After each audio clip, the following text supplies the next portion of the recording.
This video is to help you to see how to prepare to make a screencast to prove two triangles congruent.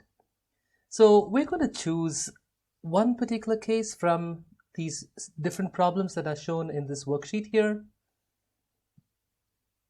Let's take this problem number 9 and try and prove those two triangles congruent. So the first thing is to take a screencast of this picture. And then we're going to open Kami. I recommend Kami because it has a lot of features which will help you make a very clear and accurate screencast. So we'll paste this here. I'll move it somewhere to the left, reduce its size slightly. And now we're ready to name the vertices so that we can refer to the triangles that we are considering. You can give the vertices any name of your choice. Say, we can call that A, and let's call this one P. We can call this middle one Q. I may have to do it on the outside first and then move it in here. So we can call that Q. You see, I'm just choosing letters at random. It doesn't matter what letters we choose. The order or the position of the letters has no significance or importance. And you can choose X for this. And so the problem would be to prove the two triangles congruent. Which are the two triangles? So this one, AQP is one and XQN is the other. So I'm just going to highlight them so we can see them clearly.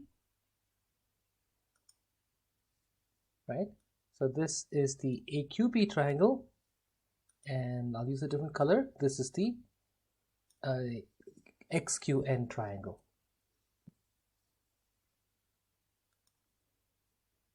Like I was saying, Kami has got a lot of features and symbols. So let's start writing down what we have to prove. So I'm going to use the text box that I clicked from the left here to prove that. And now I can use some symbols. So to do that, I need to access the equation option. And I'll click this symbol here, which actually opens up a whole list of symbols.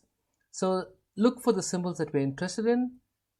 In our case, the symbol triangle, the congruent symbol, and the symbol for angle would be most relevant. So I'll click this triangle symbol. Yes, but I don't need to close this box. You just click on this symbol again. So to prove that, and now I'll write it below here. If I click, then it opens the equation editor. And so I click this, I click the triangle symbol, click that again so that I can see what I've written. So to prove that triangle AQN is congruent to, and so I'll use the symbol from here. Click this to close it again, and then you want the other triangle. So I can just copy this now. Copy, paste, triangle XQN. Okay, so very beautifully, very accurately, you see the symbolic representation of what you want to prove. The next thing would be to set up tables or a table to show the statements and the reasons in a two-column proof. And so I'll go to shapes here. Use the insert rectangle, and you can do this in any way that you find convenient, but I just found that this was useful for me. So I'll create that one triangle, the rectangle, sorry, and then maybe select it. Okay, and then I'll copy it and then paste it. I'm sorry, this is not the one I wanted, but if I am in shapes, then I can just create. Guess what can be done is you'd use the select option here. Use the select annotations option and just move your mouse over this rectangle. It gets selected. Click the copy.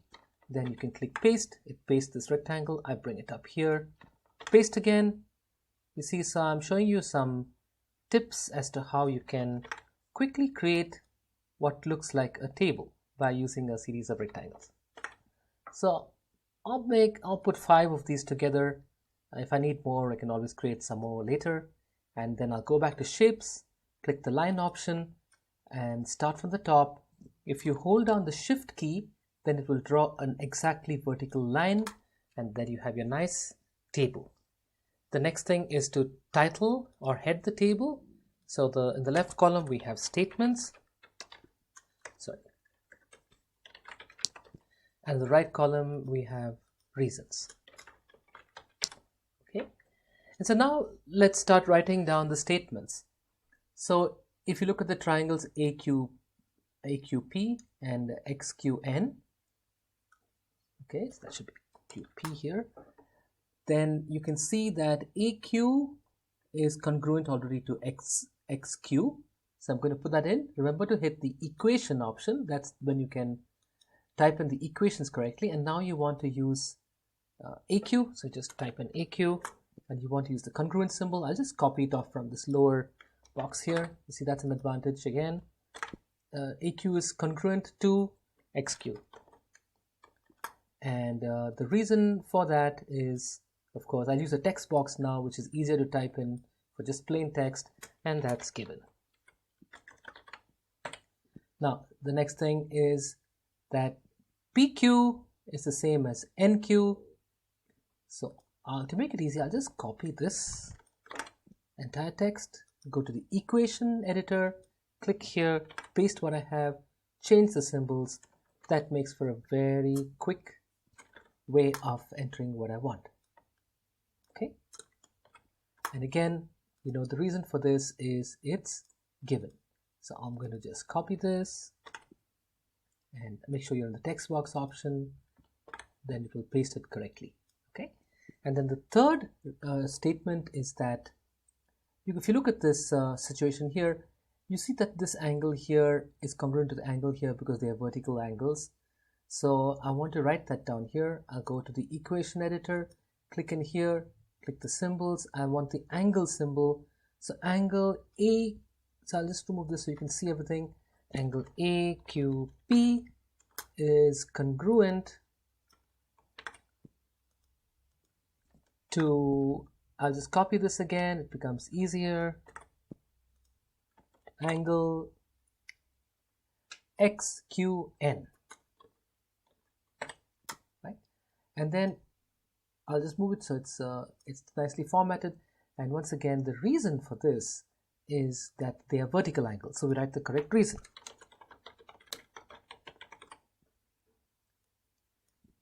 So finally, you can use this. I'm copying what we had to prove, and then we can write a little text here, writing hence, and I'm going to come back to equation. So you just need to remember that when you are an equation editor, you can only, work with the symbols well. And if you're in the text editor, you can't work with the equation symbols. Okay, so that's something to remember as you work with this. And then finally, you can write the reason for this, which is, of course, as you know, the SAS rule. And I've just shown you how to set up, set up the symbols and set up for a screencast. Now, in another video, I'll show you how you can actually do the screencast, because you need to present it. You're not telling people how to write the symbols. You're telling people about the proof itself. So that will be in another video.